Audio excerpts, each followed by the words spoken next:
Welcome, everyone, to Authors Bantering, the channel where two writers talk about current writing topics. Today I'm with traditionally published author Ian M. Rogers, and this is going to be an interesting video because we're going to discuss both literary fiction versus genre fiction. I think there's always been a kind of a bit of a war between both in terms of the writing field, and yet both me and you, Ian, read both. So we're coming in basically as kind of like the neutral party, right? The people kind of waving the white flag in between the battle lines here.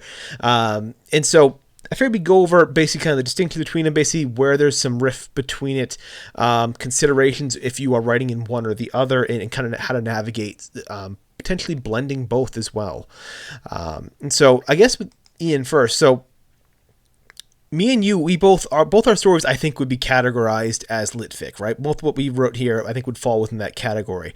Yet I find that I read probably as much genre fiction as I do literary fiction, and I think for you it's probably the same, right? Where you I know you're probably reading the traditional stuff, but also reading I'm sure like YA, reading fantasy, reading contemporary yeah, stuff. I try to be a very omnivorous reader, both because different kinds of writing and different stories are interesting to me, and I see different things that I enjoy, but also because I like understanding how different genres work, how different types of writing work, what traditions or tropes are kind of in each one, and it's helpful to me as a writer, and also in my editing job a little bit because I work with different kinds of fiction writers, so it's important to understand that. But I find that I learn so much from reading different kinds of books, and I find different things that are interesting to me and that I can use in other areas, and sometimes those things, those styles, techniques, or different ways of setting up a story, or different tropes or plot elements, or what have you, can really, I can play with them in interesting ways. So when I read, I'm always looking to discover something new, something that's new, interesting, that I can use. Bingo. And I think that that's an important thing to do, is to try and take from both. I think people talk about, especially literary fiction, it often does mean, and from what I've seen, is it tends to mean often lightly plotted. These stories that are, It can, well, it can, not always, a but lot of what you but see I think that's contemporary, very though, important. I will say tends to fall in that category. There's not a lot of lit fic that comes out where these fantastic plots and these fantastic elements to it. It's this very sort of like lightly plotted sort of thing. And if you can take certain elements from genre fiction, you can take how to have more coherent plot structures and mix that in with the flowery language. That way you don't have some character driven story where nothing happens at all. It can be important to blend both, and both tend to lend themselves to sort of inherent advantages when you read one or the other there. Yeah, I think that's it. If we were to say, like, what is the difference between, literary fiction and genre fiction, I would argue plot. Genre Yeah. fiction just has more plot on the whole is literary fiction. I will say that there is plenty of literary fiction with plot, but overall, I think, the idea Exactly. that there's other things that are driving the story. It's Bingo. character or theme or technique in literary fiction. And a lot of readers, frankly, don't like that, or they have trouble reading it, or they have trouble keeping up with it Yeah. in a lot of ways. And I think that the readers miss out on a lot of great literary fiction Mm-hmm. because they don't like that.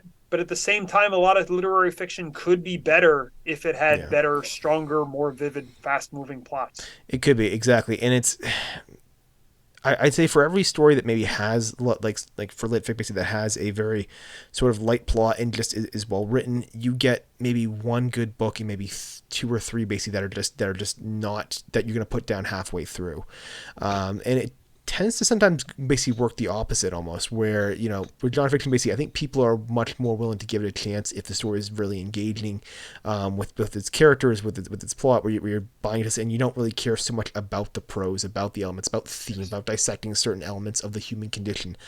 You just want a good story, and it's true, and it definitely caters more to, I think, more of a mass appeal, right? It's like film. It's very much like film. If you ask someone what their favorite movie is, they're I guarantee you they're not going to say it's some art house film, right? They're not going to say their favorite film is this, maybe some like the Citizen Kane films, as an example. But I think most are gonna say, "Man, I love Star Wars. I love Pulp Fiction. I love Lord of the Rings." It's very very for the masses. It's a very broad appeal. Comes with these stories that are very plot heavy and have these sort of tales of just excellent tales that kind of pull you in and can keep you engaged over the course of several, basically several hours. And I guess ironic in the sense that many of the best, movies that are commercial, right, started out as works that tend to fall in the literary spectrum. I gave Lord of the Rings an example, right? Lord of the Rings, that's definitely fantasy. That's also lit fic. I would call it lit fic. Like I would say that's written very very well, right? You have like Mario Puzo's The Yes. Godfather as another example, right? Fantastic film, right? Some people say it's their favorite film of all time. Yet the book, excellent as well. So there can be a mix. You can have great prose and have a strongly really well done plot as well. Yeah, I think that I talked about literary fiction having more plots. I think that genre fiction can often succeed very very highly when it does have powerful themes, when it has Mm-hmm. vivid characters, when it takes risks, when it takes stylistic risks or does Yes. things that are stylistically interesting. I think that you were talking about movies, but I think this is the realm of things. The Tolkien's, the Philip K. Dicks. Yep. Um, Ursula K. Le Guin, excellent example. I think that writers who took a genre or took tropes or took how a novel could be set up to the next level and they did new things with it, and it wasn't just this idea that it was just another fantasy story, just another romance. There was something about it that really really elevated it. Bingo. Exactly. And with that too, I think a lot of the books that people will think are inherently perhaps boring, right? Those lit fics that are very boring, particularly a lot of the classic ones, right? A Moby Dick, for example, right?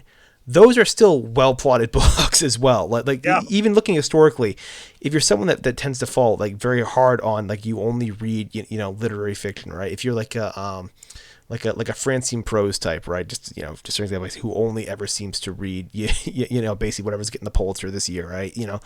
The stories still are well plotted. Those stories still have a well centered tale. It's not just character, not just prose. It's not just stream of consciousness. It's actually having a driving story as well. I'm really glad you brought up older books actually, because I think one thing that people often forget about older books is that, well, one, of course, Dickens and the Brontes and Jane Yeah. Austen and Moby Dick and Mark Twain's novels and so on. They all had vivid, firm plots that moved consistently and took the reader places and were really relying on action. But because they're written in this older, slower, denser, more drawn out kind of form, it's harder for us in 2023 to think of them that way. Yeah. They feel like oh, he just sent 5 pages describing a room, or Moby Dick has a bunch of chapters of just stuff about whales and so on. Yes. In the 19th century, when people had longer attention spans, that was okay. Bingo. It was something that they could read a little bit more easily as they follow the plot elements that were there and that they could read and follow. But for us in 2023, we don't read in that same way anymore. No. So we don't see the plot elements as much because they're buried within the pages and pages and pages of stuff about whales. Exactly. Yeah, exactly right. And it's the nature of just the reader has changed, just inevitably basically with that. And it's I don't say anything bad or worse about it. It's just kind of a fact. But the other thing too is that the industry basically is looking for both as well, and that's the thing to keep in mind. Like if you look at most agents will put down something along the lines of literary, but has genre appeal or has crossover appeal or something. They'll put that on their little wish list that they put down of stuff they're looking for, and it's true, right? Like I think some of the best works I've potentially ever seen that can combine both, honestly, is Donna Tartt's works, right? When you look at like The Secret History, right? That's a good example. Awesome plot, awesome tight plot that is fantastic. It's engaging. It's a thriller. It's a mystery. It's excellent, and yet it's beautifully written, right? And Donna Tartt's always someone that's won the Pulitzer now, right? Admittedly, I didn't like The Goldfinch at all. I did not. That I have my own issues with that one, but another good example basically is Viet Phon's The Sympathizer as well. Another one, again, fantastic novel, won a bunch of awards. It's awesome. It's about a double agent, right, coming from Vietnam, basically at the end of the Vietnamese War. It's again fantastic plot and also well written, and so you can combine both. And I think if you find that you lack in one area, read in that area. So if you're someone that has really good prose but lack plot, Yes. Read stories that have awesome plot. Read ones that are a bit more genre-y, right? And vice versa. If you're someone that writes good plots, but you want to work on your prose, right? You want to get your words down. Read works basically that are a bit more flowery in a sense, and try and combine both, because ultimately I think the strongest stories have that both. If you can kind of thread that needle, it's difficult. You will have an amazing story. But I think that's probably the strongest story you can actually probably ever look at for an agent. I think is one where it is, perhaps litfic, but it has that crossover appeal basically, where it's like the prose is so strong, the voice is so strong that it pulls someone in, and yet the plot basically can push you forward. And getting both is always Yes. difficult, but if you can pull that off, I mean, that's your white buffalo, right? That's your white heart right there. And if I were to sum up, giving advice to literary fiction writers, on the whole, on average, probably should be thinking a little bit more about plot. Yeah. And for genre fiction writers, should probably, on the whole, be thinking about, okay, how can I make my book unique, Mm-hmm. special, take the themes to the next level, symbolism, different ways, really sharp, vivid characters Yep. there. How can you elevate it from invisible prose, just another trope filled genre novel? Exactly. Exactly. And who know, it's tough, and it can be very difficult. And I do think that ultimately, basically, even if there are going to be distinctions between genre and litfic, people are going to look at both. I do think there's a lot of people that will read both. I know it tends to be basically that people often say that genre sells better, basically has a wider audience and a wider thing of readers. Probably true. I do think there's a big swath that reads both. And so I think that distinction is starting to maybe start to collapse a little bit there, where you have people that seem to care less about that, and they're just looking for that good story ultimately. Yes. Yeah, I think that again, readers looking for a good story. It sounds so cliche, but I think in a lot of ways that's really at its core what we're looking for. Yeah, I think it's just a matter of which bookshelf at the bookstore we go to looking for that good story. exactly. Yep, precisely. And Uh, you know, if I was to ask you what your favorite book is, I'm guessing it probably falls along lines with both. There's not we gave some a lot of examples basically, but I think there's a lot of books basically that do straight out line. You just don't ever think about it, and they and back long before there was this kind of cataloging and kind of like the distinction between this. No one, yeah. you would just call it a fiction work.